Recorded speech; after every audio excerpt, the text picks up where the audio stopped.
हरे कृष्ण कृष्ण कृष्ण हरे हरे, हरे राम राम राम हरे हरे। इस प्रकार से अब हम लोग 37th episode of Bhagavat Mahapuran तक हम लोग पहुँचे हैं। ये 10 मिनट सीरीज़ है। स्टार्ट करने से पहले हम लोग इस्कॉन के फाउंडर आचार्य AC भक्ति वेदांत स्वामी प्रभुपाद जी का बहुत बहुत आभार व्यक्त करते हैं, उनको धन्यवाद देते हैं कि उनने हमें मार्गदर्शन दिया है। तो पिछली बार हमने देखा कि किस प्रकार से ऋषभ देव जी से हमें क्या शिक्षा मिलती है, और अब ऋषभ देव जी के पुत्र जो थे भरत महाराज, उनके बारे में हम लोग कथा में जानेंगे। भरत महाराज वो ही हैं जिनके नाम के पीछे हमारे देश का नाम भारत पड़ा है। जो हमारे कॉन्स्टिट्यूशन में आता है, इंडिया दैट इज़ भारत, यानी कि इंडिया जो कि भारत है, उनके बारे में हम लोग चर्चा करेंगे, जानेंगे।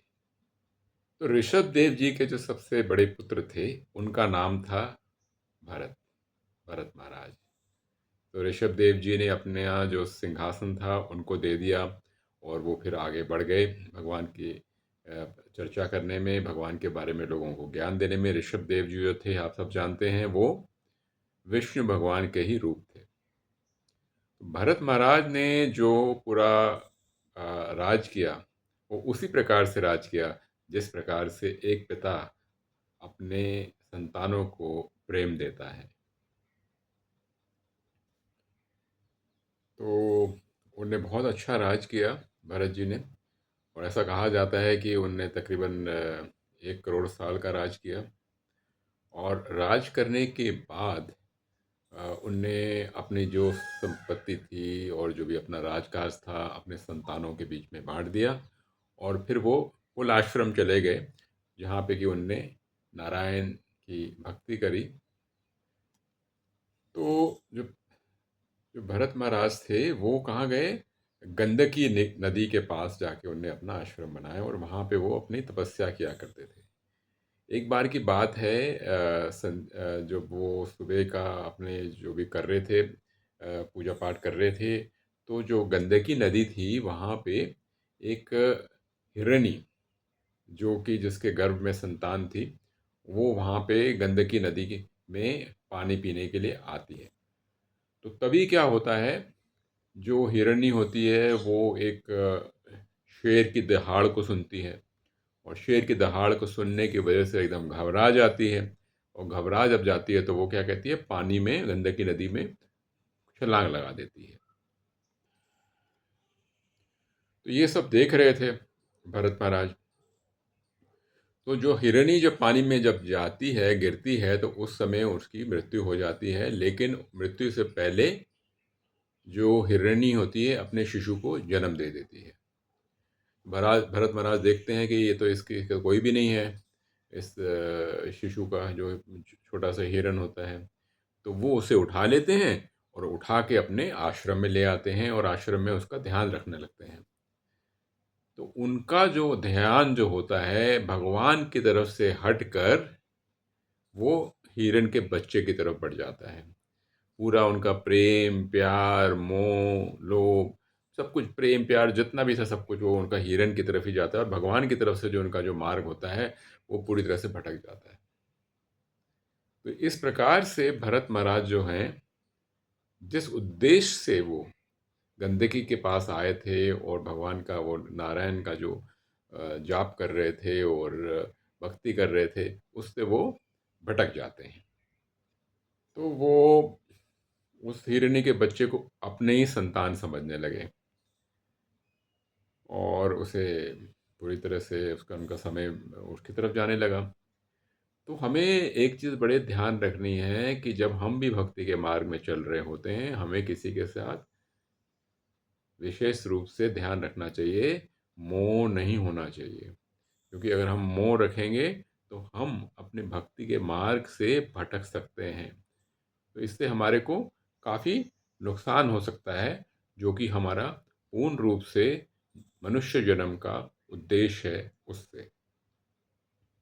देखो, हम ये भी नहीं कह रहे हैं कि जो जीव होते हैं उनकी तरफ हमारे को प्रेम नहीं होना चाहिए, हमें स्नेह नहीं होना चाहिए, उन पे दया नहीं होनी चाहिए, ये नहीं कह रहे हैं।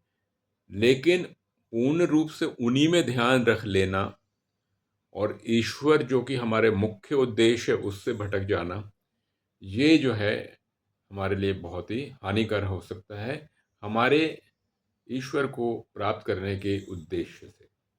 तो सच्ची जो किसी पे हमें अगर कृपा करनी है या अपने पे कृपा करनी है, वो है कि किसी तरीके से जीवन मृत्यु के चुंगल से हम निकल जाएं। और अगर हमारा ध्यान ईश्वर से बढ़कर किसी और पे जाएगा या किसी पशु के तरफ जाएगा या अपने किसी संतान की तरफ जाएगा, तो क्या होगा? हमारा जन्म फिर से होगा। और हमारा धर्म अगर ध्यान पूरी तरह से ईश्वर की तरफ रहेगा, तो हमारा जन्म फिर से मनुष्य रूप में या किसी और प्राणी के रूप में नहीं होगा, बल्कि हम ईश्वर के धाम तक पहुंच जाएंगे, जहां से कि कोई भी जन्म नहीं होता। तो ये जो स्टोरी है बहुत इम्पोर्टेंट है, क्योंकि एक बार क्या होता है, जो वो हिरन होता है वो बड़े होने लगता है, वो भरत महाराज के आश्रम से बाहर निकल जाता है।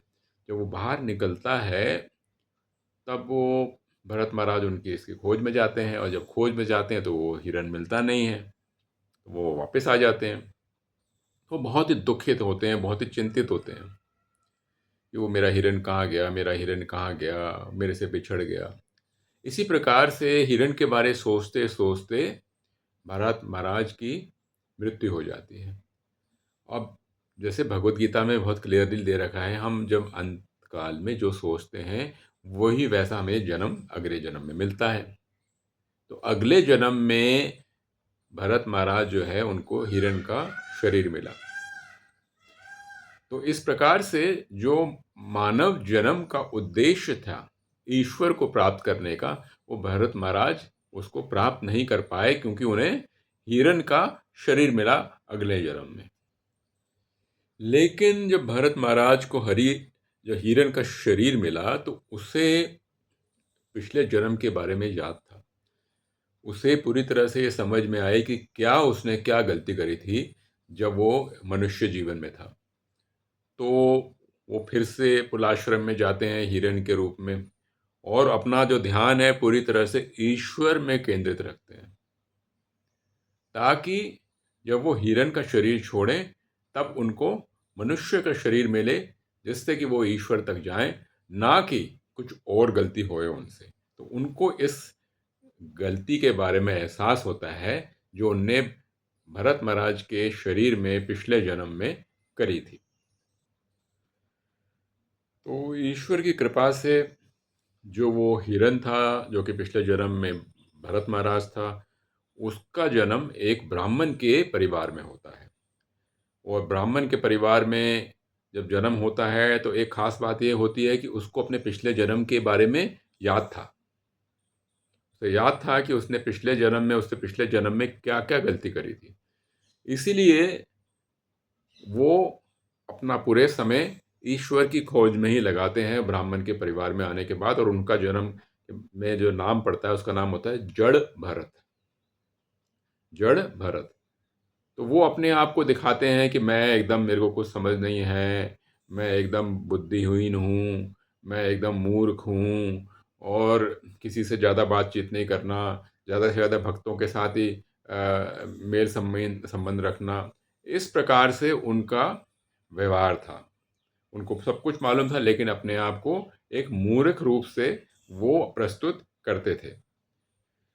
तो जो भरत थे, जड़ भरत, उनके जो पिता थे, उनने पूरी कोशिश करी कि उनका जो पुत्र है किसी तरीके से समझ जाए, किसी तरीके से व्यवसाय कर ले, लेकिन उनने अपने आप को हमेशा एक मूर्ख की तरह ही प्रस्तुत किया। फिर जड़ भरत के जो ब्राह्मण पिता हैं उनकी मृत्यु हो जाती है, और उसके बाद क्या होता है, जो उसके भाई होते हैं वो उसको काफ़ी सताते हैं, और उससे उनसे काम जात कराते हैं, बहुत मेहनत कराते हैं, खेतों में काम कराते हैं, और कुछ देते भी नहीं हैं। लेकिन इसके बावजूद भी किसी तरीके से जड़ भरत जो हैं अपने जो उनकी बुद्धि है उसके बारे में प्रस्तुत नहीं करते हैं और सबको यही दिखाते हैं कि वो एक किस्म से मूर्ख हैं, उन्हें कुछ समझ नहीं है। तो इससे हमें क्या समझ में आता है? हमें ये समझ में आता है कि जो लोग वाक़ई जिनको ईश्वर की प्राप्ति हो चुकी है, समझ हो चुकी है, उनको अपने आप को भौतिक जग में किसी प्रकार से प्रूव करने की कोई ज़रूरत नहीं है। ना ही वो किसी तरीके से अपने आप को भौतिक जगत में प्रूव करने की कोशिश करते हैं। वो हमेशा अपने आप को साधारण और एकदम नम्र रूप में प्रस्तुत करते हैं। तो कथा आगे बढ़ती है और कथा आगे बढ़ती है तो ऐसा होता है कि एक दिन क्या होता है, कुछ डाकू लोग जड़ भरत को क्या करते हैं, किडनैप कर लेते हैं।